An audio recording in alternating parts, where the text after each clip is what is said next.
Oh my goodness. This is my reaction to the Alabama-Georgia game. Just got over with. I stood up a couple of times. I'm not even a fan of either one. I hate both these teams. Okay, I'm gonna make that clear. I'm a Florida fan, so I have to hate them. Okay, especially Georgia and Alabama. But this game, I really thought it was over. I started hanging stuff up, at halftime, and the game started in the second half, and I started hanging stuff up for my wife. She said, "Hey, do you have time to do this?" I was like, "Yeah," because this game was getting to be a blowout. So, but it was a tale of two halves. Georgia just started just chipping away at that lead in the second half, or their deficit. They started chipping away at that Alabama lead. And Alabama got a little complacent. But Georgia made some tweaks to their defense, especially because their defense was getting gashed in the first half. Carson Beck looked like he was seeing ghosts. Carson Beck looked bad. You can see it in his eyes. He was, I don't know what he was looking at, but in the second half, he turned it up. But he still had 4 turnovers in the game. And really Georgia lost by 7. They had a chance to tie it up at the end. He throws an interception to end it in the end zone. You would have hoped to maybe get that a little more air under the ball, give your big receiver a chance, but he underthrew it badly. He was 27 of 50, just over 50% completion percentage, 439 yards through the air, 3 touchdowns, but 3 interceptions, the 1 fumble. And, Jalen Monroe, man, especially in that first half, he was locked in. He was 27 of 33 for the game, 374 yards through the air, 2 touchdowns, the 1 interception that bounced off of his receiver's hands. And he also added 117 yards through the ground, or on the ground, and 2 touchdowns. They couldn't stop him in the first half, but Georgia figured it out. And the thing that I do respect Kirby Smart, even though I say I hate Georgia and hate Alabama, but I like the great head coaches. They don't freak out, man. They may get mad. You'll see him animate on the sideline like he was, and Caleb DeBoer. I like the animation in him. He's calm, but he'll get a little feisty. But Kirby Smart at half, he was talking to the interviewer. He was calm. It was really weird. I'm like, okay, so he knows something's up. So he knew there was just things he needed to tweak. So they went in at half, and they just tweaked some things. I don't think they did anything drastic. But Alabama was killing them on the edges. And then in that second half, you saw Georgia was doing a better job of containing Monroe. They were doing a better job of not getting gashed too bad. So, and then Georgia's offense started cranking up. Carson Beck looking like Tom Brady in the second half. He looked like, oh goodness, he looked like Nathan Peterman in the first half.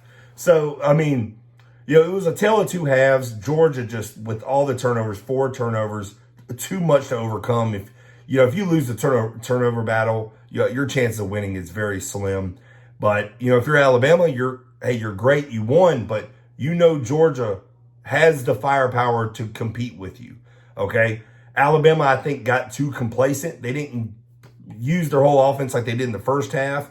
I think they kind of were like, oh, we're going to win this game. We're dominating in all phases of the game. And they were. Their defense, man, the first half was incredible. It was like me watching the old Florida Gator defense when they were just smash mouth. They were on top of you. Whenever you threw it to a 5-yard hitch, the cornerbacks were right there. It was like Georgia was struggling just to get a yard.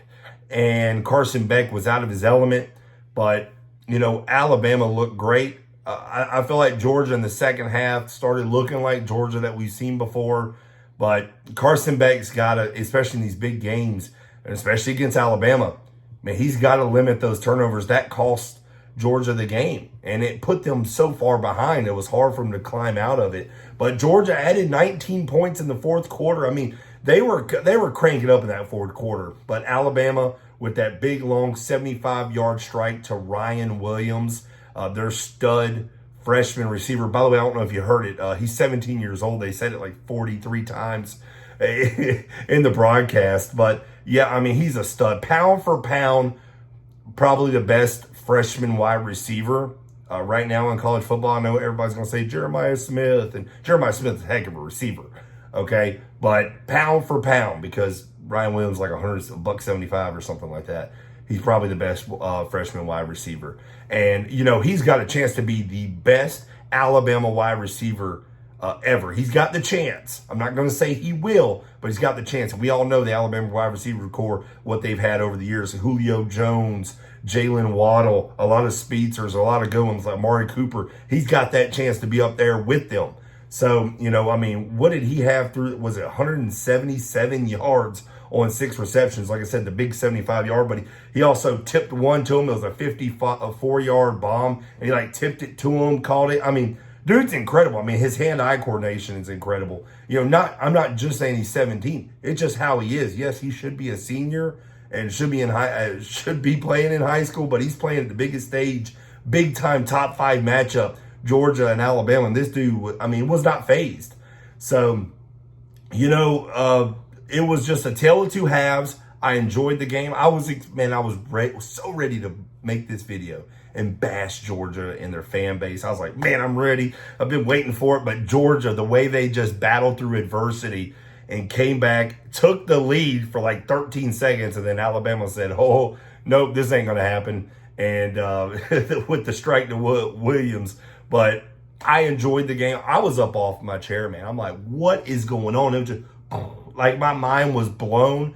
Game of the year is kind of what I tweeted out. I was like, man, is this, you know, maybe not the whole game because it was so bad in the first half, but a finish, one of the best finishes of the year because Georgia was at the 20-yard line.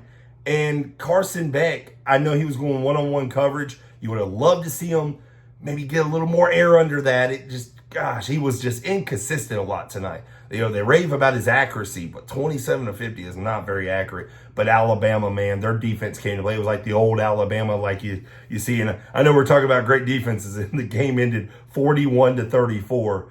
But, you know, it was just, it was a hard-hitting game, and it just, wow. I mean, I really thought Georgia there for a minute. I was speechless. I was like, Georgia's about to do this after I was just thinking of all the crap I was going to talk about them. But, you know, I got to give it to him. Kirby Smart, man. I mean, listen, with a 12-team playoff now, this is a loss that it's not that big because you know you have a shot at least in the 12-team playoff. Each conference, especially the conference champion, is going to make it in the playoffs. But you still have a shot. Will Georgia probably be there? I would imagine so. You know, but, man, what a game. I hope this is like the SEC matchup. But listen, you got Tennessee waiting in the wings. You still got Texas. I mean, the SEC is stacked, especially bringing Texas and Oklahoma into the SEC. But, man, I mean, these matchups, I can't wait because there's going to be more down the road, and I am here for it. But, man, this was a fun game to watch. If you're an Alabama fan, if you're a Georgia fan, it was probably nerve-wracking, but I loved every minute of it, especially in the second half, let's just say. First half, it was okay, but yeah, I tell you what, man, Milroe, I can tell because this is the first time I've really seen him play this year. He has progressed from last year. His accuracy, his demeanor, his calmness, and man, he is tough to bring down. You know, so I mean, he had almost 500 yards of total offense just by himself.